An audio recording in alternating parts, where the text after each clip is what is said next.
Devil husband পর্ব ৭। ভালোবাসা যখন প্রতিশ্রুতির রূপ নেয় তখন হৃদয় রং বদলে যায়, আর আজ সেই রঙের শেষ পরীক্ষা হতে চলেছে। আরিস ধীরে ধীরে কোমরের পাশে থাকা পিস্তলটি খুলে মেহেরিনের দিকে বাড়িয়ে দিল। গভীর ঠান্ডা কণ্ঠে বলল, তোমার বোনের মতো করে এই ছেলেটাকে মেরে দাও। এই ছেলেটার বেঁচে থাকার কোনো অধিকার নেই। মেহেরিনের হাত কাঁপতে লাগলো, আঙুল পিস্তলের ট্রিগারের উপর স্থির, চোখে অশ্রু জমে উঠেছে। আরিস বলল, শুট মি। আরিস এক পা এগিয়ে এসে গর্জে উঠল, ট্রিগার চাপো মেহেরিন, আজ ন্যায় বিচার তোমার হাতেই। ছেলেটি কান্নাজড়িত কণ্ঠে অনুনয় করেছিল, আমাকে ছেড়ে দিন, আমি আর কখনো এমন করব না, দয়া করে আমাকে ছেড়ে দিন। মেহেরিনের চোখ লাল হয়ে উঠল। ঠান্ডা কণ্ঠে সে বলল, আমার দিদিকে ছেড়েছিলি যে আমি তোকে ছেড়ে দেব? বল, ছেড়েছিলি বল। ছেলেটা কিছু বলতে না বলতেই মেহেরিন হঠাৎ চিৎকার করে উঠল। তার কাঁপা কাঁপা হাত ধীরে ধীরে ট্রিগারে চাপ দিল। ধ্বনিটা যেন মুহূর্তেই পুরো ঘর কাঁপিয়ে দিল। গুলিটা গিয়ে বিঁধল ছেলেটির বুকে। সে এক ঝটকায় মেঝেতে লুটিয়ে পড়ল। মেহেরিন তাকিয়ে রইল, চোখ দিয়ে অঝরে জল গড়িয়ে পড়ছে। তার দিদির মুখটা ভেসে উঠল চোখে। হঠাৎ বুক ভরা যন্ত্রণায় সে চিৎকার করে উঠল, দিদি, আমি পেরেছি, তোর মৃত্যুর প্রতিশোধ নিতে পেরেছি। দেখতে দেখতে দুদিন কেটে যায়। এই সময়টাকে মেহেরিন বারবার অনুতপ্ত হয় আরিসকে ভুল বোঝার জন্য। ঠিক করে সুযোগ পেলেই তার কাছে ক্ষমা চাইবে, কিন্তু যতবারই এগিয়ে যায় আরিস তাকে একদম পাত্তা দেয় না, পুরোপুরি ইগনোর করে। আরিস ভোরে অফিসে চলে যায় আর ফিরে আসে গভীর রাতে, যখন মেহেরিন ঘুমিয়ে পড়ে। এমনকি মেহেরিন জেগে থাকার চেষ্টা করলেও কখন যে চোখ লেগে যায় টেরই পায় না। তাই দুজনে মুখোমুখি হওয়া হয় না। যদি দেখাও হয় আরিস চুপচাপ চলে যায়, যেন তার সাথে কথা বলার ইচ্ছাই নেই। মেহেরিন বুঝতে পারে সে আরিসকে খুব কষ্ট দিয়েছে। এখন সে পড়েছে গভীর চিন্তায়, কিভাবে তাকে মানাবে। মেহেরিন চিন্তিত মুখে বলল, এভাবে যদি চলতে থাকে আমি কখনোই ওকে মানাতে পারবো না। কিভাবে কথা বলবো ওর সাথে? মেহেরিন একদিন মনস্থির করলো, এভাবে চলতে পারে না। মেহেরিন নিজের সঙ্গে বলল, যদি দিনে ঘুমিয়ে নিই তবে রাতে জেগে থাকতে পারবো, আর তখন তখন মুখোমুখি হব ওর সাথে। সেই দিন সকাল থেকেই মেহেরিন বিছানায় শুয়ে থাকলো, খাওয়া দাওয়া সব বাদ দিয়ে গভীর ঘুমে ডুবে থাকলো। শুধু একটাই উদ্দেশ্য, রাতে জেগে থাকা। গভীর রাত, বাইরে নির্জনতা, শুধু দূরে কোথাও কুকুরের ডাক। দরজার লক খোলার শব্দে মেহেরিনের বুক ধক করে উঠল। আরিস ঢুকলো। মেহেরিনকে বিছানায় ঘুমিয়ে থাকতে দেখে কিছু না বলে সোজা ওয়াশরুমে চলে গেল। কিছুক্ষণ পর ফ্রেশ হয়ে ফিরে এসে লাইট জ্বালাতেই আরিস অবাক হয়ে যায়। মেহেরিন দাঁড়িয়ে আছে, কোমরে হাত দিয়ে, তীক্ষ্ণ দৃষ্টি তার দিকে নিবদ্ধ।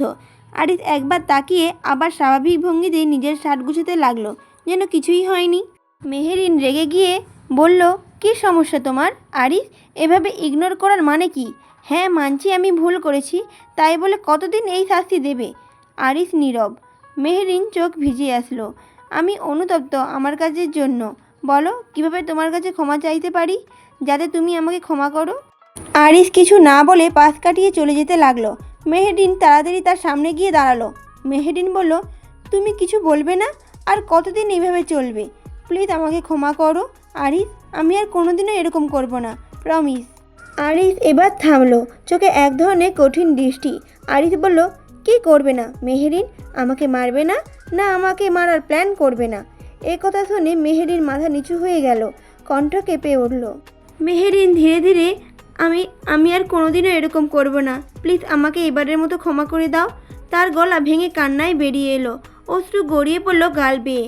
আরিস কিছুক্ষণ তাকিয়ে রইল তার দিকে। তার ভেতরে অনুতাপ, অসহায়তা সবটাই পড়তে পারছিল।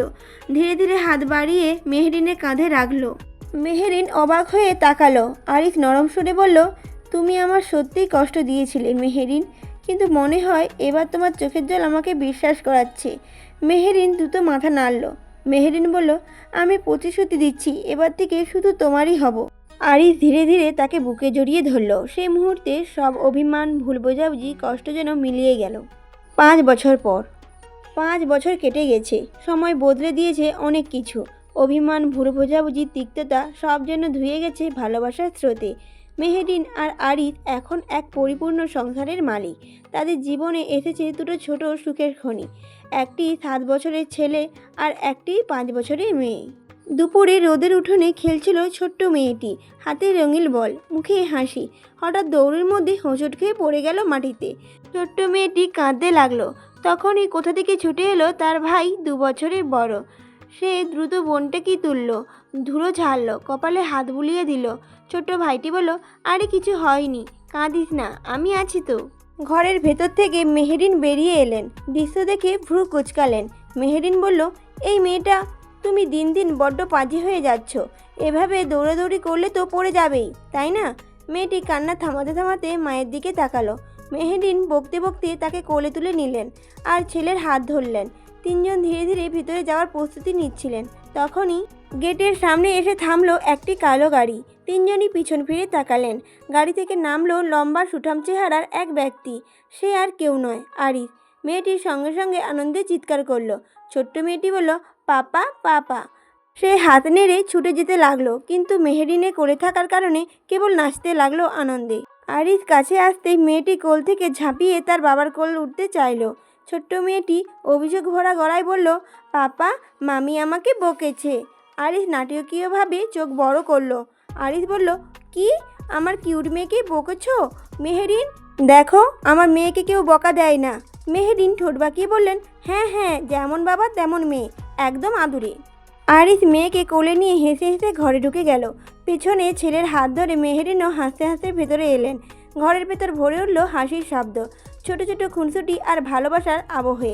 যেন 5 বছর আগে যত ঝড় বয়ে যাক, আজ তারা একে অপরের নিরাপদ তীর। শুরু হলো তাদের জীবনের নতুন অধ্যায়। সমাপ্ত।